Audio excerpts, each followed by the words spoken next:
Aku dan Miss Ria terikat dan dibawa ancaman Donna. Di tangan Donna, kulihat ada 2 buah pistol. Aku tahu salah satunya kepunyaan Miss Ria. Donna hebat juga, bisa merebut pistol itu. Tapi aku heran, kenapa Miss Ria sangat gampang dikalahkan. Setahuku, dia manusia bertipe hati-hati. Hahaha. Kamu mau tahu tentang anakmu yang tidak pernah kamu ketahui, Ryan? Donna duduk tepat di depan Miss Ria. Tidak mungkin aku punya seorang anak, meskipun saat itu beristri 2, sangga Miss Ria. Miss Ria pernah punya 2 istri, berarti Donna salah satunya. Dan ada lagi, aku tidak menyangka seorang transgender di sampingku pernah punya 2 orang istri. Kamu ingat saat kamu mengusir Rama malam itu?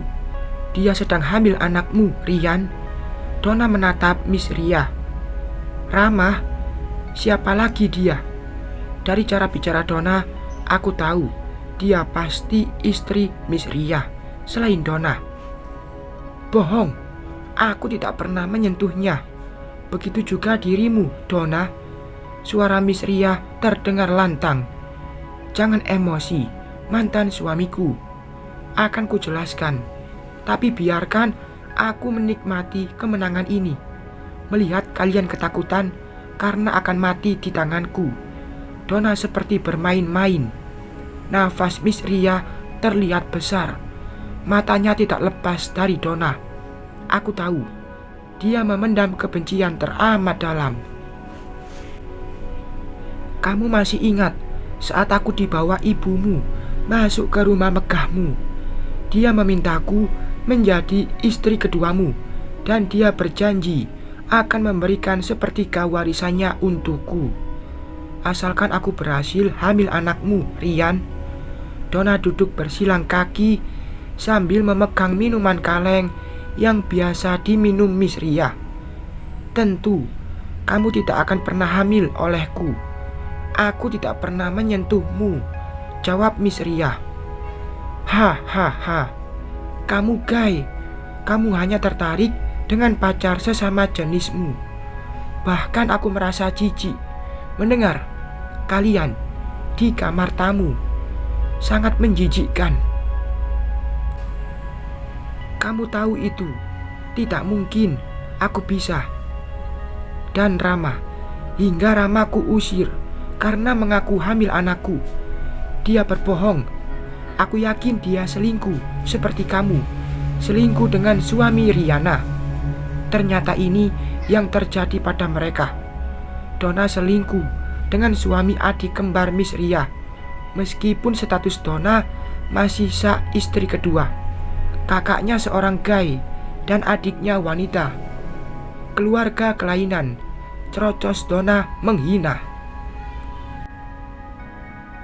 Ibuku membawamu dari pemukiman kumuh dan hidup di rumah megah. Tapi apa balasanmu? Kamu membuat ibuku dipenjara atas perbuatanmu. Dasar iblis betina. Donna bangkit dari duduknya dan mendekati Miss Ria. Apa kamu bilang aku iblis betina? Ibumu pantas mendapatkannya.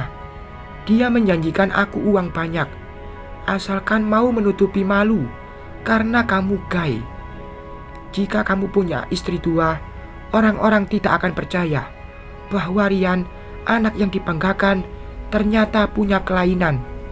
Donna menodongkan pistol ke hening Miss Ria. Aku, adikmu, karena kesal. Dia memaki-maki aku karena mengandung anak suaminya. Saat kejadian itu, ibumu datang dan melihat perut Riana sudah dan menjadi mayat. Aku memukul ibumu hingga pingsan dan menghapus sidik jariku di pisau, serta meletakkannya di tangan ibumu, seolah dialah yang putrinya. Aku keluar dari rumah itu dan seakan-akan baru pulang. Aku langsung menghubungi polisi. Semua bukti mengarah pada ibumu. sambung Donna sambil tersenyum sinis. Aku wanita cerdik. Kamu memberi pernyataan palsu kalau Rihanna berselisih paham dengan ibuku, karena ibuku mengalihkan semua warisan atas namaku. Miss Ria menyambung perkataan Donna. Betul, alasan palsu yang tepat penyebab ibumu dituduh adikmu karena pertengkaran. Donna menjauhi Miss Ria, lalu duduk lagi di tempat duduk semula dia duduk. Ibuku diri karena stres atas kematian Rihanna dan hukuman seumur hidup. Aku terlambat datang. Miss Ria berkata penuh penyesalan. Kamu sibuk dengan dunia gaimu, Rian. Keluar negeri demi ambisi kelainanmu. Itu namanya senjata makan tuan. Perkataan Donna semakin membuat Miss Ria tersudut dan merasa bersalah. Jadi pernikahan Donna dan Miss Ria suatu perjanjian yang saling menguntungkan. Miss Ria bersedia menikahi Donna demi menutup aib tentang kelainannya, sedangkan Donna mau dinikahi Miss Ria lantaran tertarik dengan uang yang dijanjikan ibu Miss Ria dan juga bisa hidup enak di rumah besar. Kalau Donna berhasil hamil daging Miss Ria, Donna mendapatkan sepertiga warisan ibunya. Mana kalung warisan keluarga kami yang kamu curi? Kalung itu hilang setelah kamu tidak di rumahku lagi. Kalung itu kujual demi memenuhi kebutuhanku sedang hamil. Aku keluar dari rumahmu tanpa mendapatkan apa-apa. Ayah kandung Rio juga menghilang tanpa kabar. Dasar lelaki tidak bertanggung jawab. Kamu tahu betapa pentingnya kalung itu bagiku? Liri Miss Ria. Kalung yang hanya bisa memenuhi kebutuhanku hingga persalinan. Setelah itu, aku berjuang hidup sendirian, membesarkan anak dari lelaki yang tidak berguna itu. Sangat terlihat Donna memendam kebencian terhadap ayah kandung Rio. Itu resiko dari kejahatanmu, ucap Miss Ria. Jangan sok menceramaiku. Seharusnya kamu berterima kasih karena aku masih baik membesarkan putrimu yang tidak kamu akui, Rian. Kalau aku mau, aku bisa saja mengabaikan atau menjualnya. Tapi aku berubah pikiran. Dia bisa diajari cara mendapatkan uang. Tentunya juga membantu masalah hidupku. Hahaha. Kamu masih kuku dengan kebohonganmu, Donna. Miss Ria mentertawakan Donna. Aku tidak bohong. Suara Donna sangat lantang. Aku masih tidak mengerti kenapa Donna masih kuku mengatakan Miss Ria punya seorang anak dan bahkan anak perempuan. Padahal dari yang kudengar, Miss Ria sama sekali tidak pernah menyentuh istri-istrinya. Aneh. Kasihan kamu, Mila. Kamu tidak diakui dan bahkan ayah kandungmu bersekongkol dengan wanita yang mempenjarakanmu hingga membuatmu gila. Cerocos Donna, lalu meneguk lagi minuman kaleng. Mila anak Miss Ria. Oh Tuhan, kenapa bisa? Tidak mungkin Donna berbohong. Kami di bawah kendalinya. Apa gunanya dia membuat cerita bohong? Apa maksudmu? Mila bukan siapa-siapaku. Miss Ria terkejut dan menyangga perkataan Donna. Kamu pernah dengar tentang inseminasi buatan? Itulah yang dilakukan Rama. Dia berusaha mendapatkan dengan cara membayar pacar gaymu, Rian. Astaga, jadi memang benar Mila anak kandung Miss Ria. Inseminasi buatan. Aku pernah baca tentang itu waktu masih kuliah. Inseminasi buatan adalah salah satu alternatif kehamilan dengan cara menyuntikkan pilihan ke dalam indung telur wanita. Selanjutnya akan ditempatkan pada selang kecil yang disebut kateter. lalu diinjeksikan ke dalam dan leher rahim, hingga akhirnya mencapai rahim dan terjadi pembuahan. Bohong, Rama tidak mungkin melakukan sejauh itu, bantah Miss Ria. Kenapa tidak? Dia seorang gadis yang dipungut dari panti asuhan lantaran menderita karena sering mendapatkan dari pengurus panti. Ibumu datang menyelamatkannya dengan tujuan menutupi kelainanmu. Kalau Rama bersedia menikah denganmu, lagian dia mau balas budi ke ibumu karena mengeluarkannya dari panti asuhan. Salah ibumu yang kurang menghargainya dan membawaku masuk ke rumahnya. Bukankah kamu berteman baik dengan Rama? Kalau kamu tahu dia hamil anakku, kenapa kamu diam saat aku mengusirnya malam itu? Kalau mau menyingkirkan sainganmu, kenali dia dan rangkul sebelum membinasakannya, agar kemenangan menjadi milikmu. Itulah aku, Rian. Kenapa kamu belum juga mengenal aku? Donna tersenyum jahat. Lagian salah kalian juga. Kalian sekeluarga tidak mempercayai kehamilan dan kata-kata Rama, sambung Donna. Kamu juga menghasut kami, sehingga kami tidak percaya, Rama, ucap Miss Ria. Ya salah kalian yang lebih percaya aku ketimbang Rama. Donna sama sekali tidak merasa bersalah. Kamu tidak pantas disebut seorang ibu. Kejahatanmu sudah sangat besar. Tuhan akan membalasmu, Donna. Mata Miss Ria berembun. Jangan ajari aku masalah Tuhan. Kamu sendiri bagaimana? Kamu tidak mensyukuri kodratmu sebagai lelaki. Miss Ria meneteskan air mata. Aku tahu betapa pedihnya yang dirasakan. Dia baru mengetahui ternyata Mila putrinya. Di mana Rama sekarang? Tanya Miss Ria bergetar. Kemiskinan membuatnya meninggalkan Mila bersamaku. Saat aku tidak tinggal di rumahmu lagi, aku bersusah payah menyambung hidup, membesarkan Rio, hingga bertemu Rama. Dia sedang memulung sampah dengan Mila, gadis kecil yang malang. Ayahnya kaya raya, tapi dia hidup memulung dengan ibunya. Di mana Rama?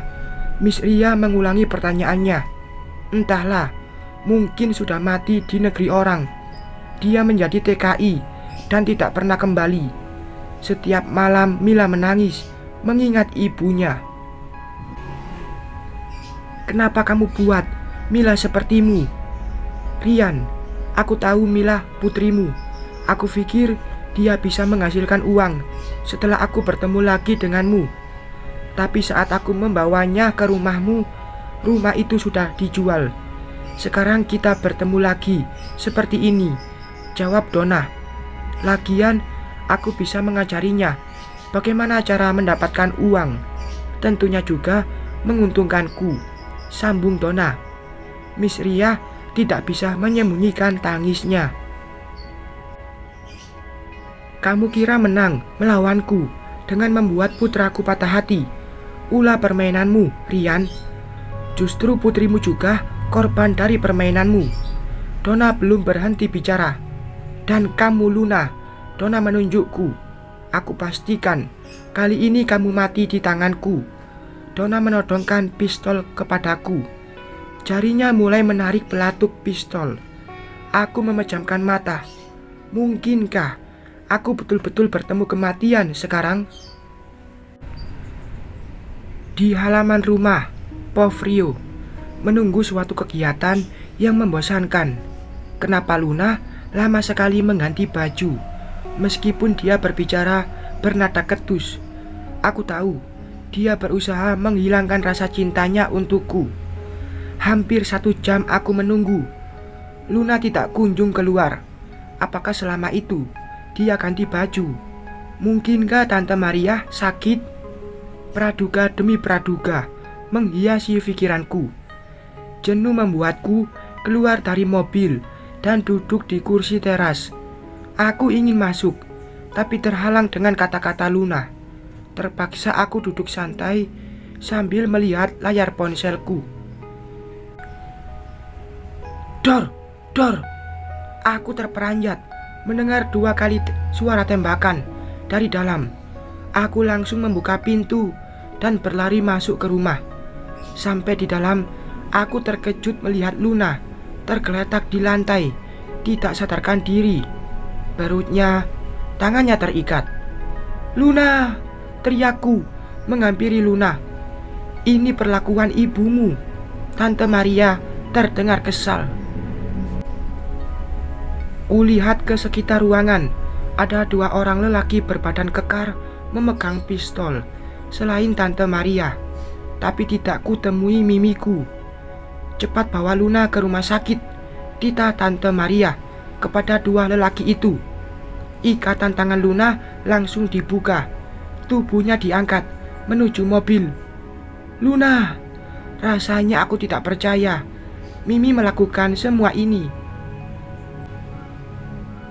"Mana mimiku, Tante?" tanyaku ke Tante Maria saat melangkah mengiringi tubuh Luna yang diangkat lelaki berbadan kekar itu. "Kakinya berhasil kami tembak. Dia melarikan diri. 2 orang anak buahku sedang mengejarnya," jawab Tante Maria, berlalu masuk ke mobilnya membawa Luna. Aku segera berlari menuju jalan raya. Aku yakin Mimi belum jauh karena kakinya tertembak. Aku berharap menemukan Mimi. Ya Tuhan, kenapa jadi begini? Tidak jauh dariku melangkah, kulihat orang-orang berkerumun seperti ada kecelakaan. Perasaanku semakin tidak enak. Aku mendekati kerumunan itu. "Mimi!"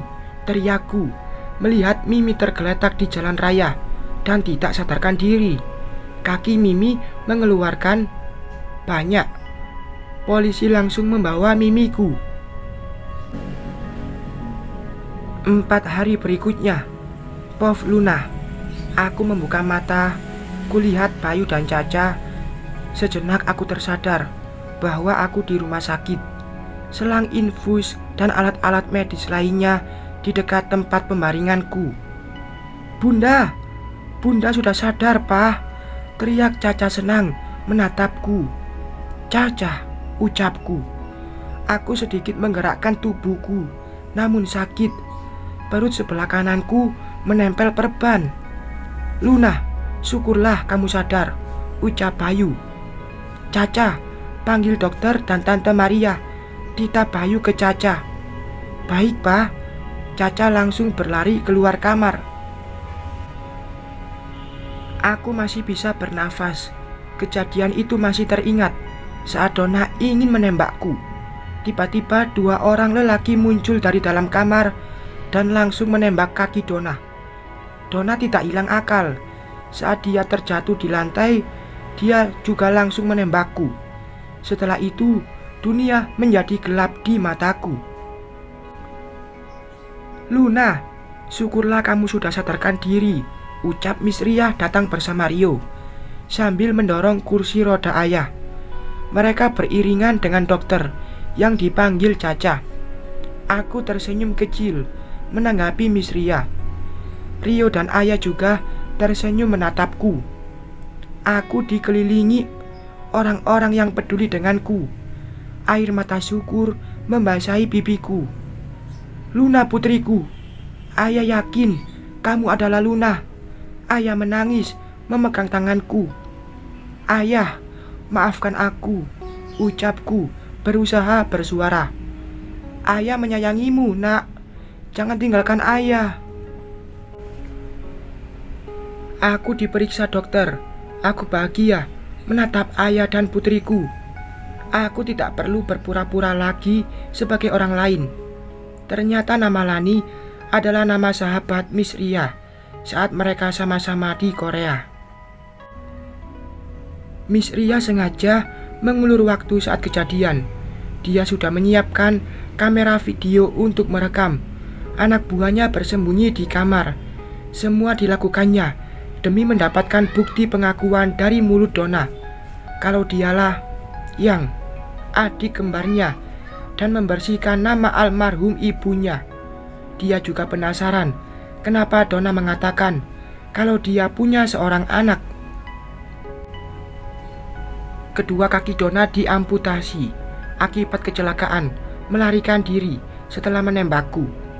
Tuhan menghukumnya dengan tetap membiarkan dia hidup tanpa kedua kakinya. Apakah ini akan merubahnya atau tidak? Entahlah. Miss Ria berusaha mencari dokter terbaik untuk Mila, termasuk mencari pengacara tentang kasus kejahatannya. Mungkin ini cara mengobati hatinya. Sifat Mila sepenuhnya didikan Donna. Donna memanfaatkan Mila agar bisa membantunya memenuhi kebutuhan hidupnya. Polisi menemukan bukti tentang pembakaran gudang perusahaan Rio. Miss Ria tersangkanya, tapi Rio mencabut tuntutan atau memilih damai. Alasannya hanya dia yang tahu. Setelah aku sembuh, aku memilih tinggal di daerah pedesaan bersama Caca dan ayahku. Miss Ria memberiku modal melanjutkan hidup. Aku meninggalkan perkotaan agar bisa jauh dari Miss Ria dan Mila. Semua juga bertujuan kalau seandainya Mila berhasil sembuh dan bebas dari penjara. Aku tidak ingin Caca bertemu dengannya. Bayu terus berusaha agar aku menerimanya lagi. Aku menolak karena rasa yang sudah hilang sebelum berkembang. Entahlah, suatu saat nanti jodoh di tangan yang kuasa. Setiap minggu Bayu terus mengunjungiku dan Caca. Rio, tidak ada yang diucapkannya selain kata maaf. Tatapan cinta itu belum juga hilang untukku. Dia berusaha mencari kerja atau memulai usaha lagi. Tapi kata ayah, jika dia sudah sukses, tidak menutup kemungkinan melamarku. Jika aku masih berstatus belum istri siapapun. Entahlah, takdir manusia siapa yang tahu. Apa yang ditanam, itu yang dipetik, termasuk perilaku antar sesama manusia. Bersambung.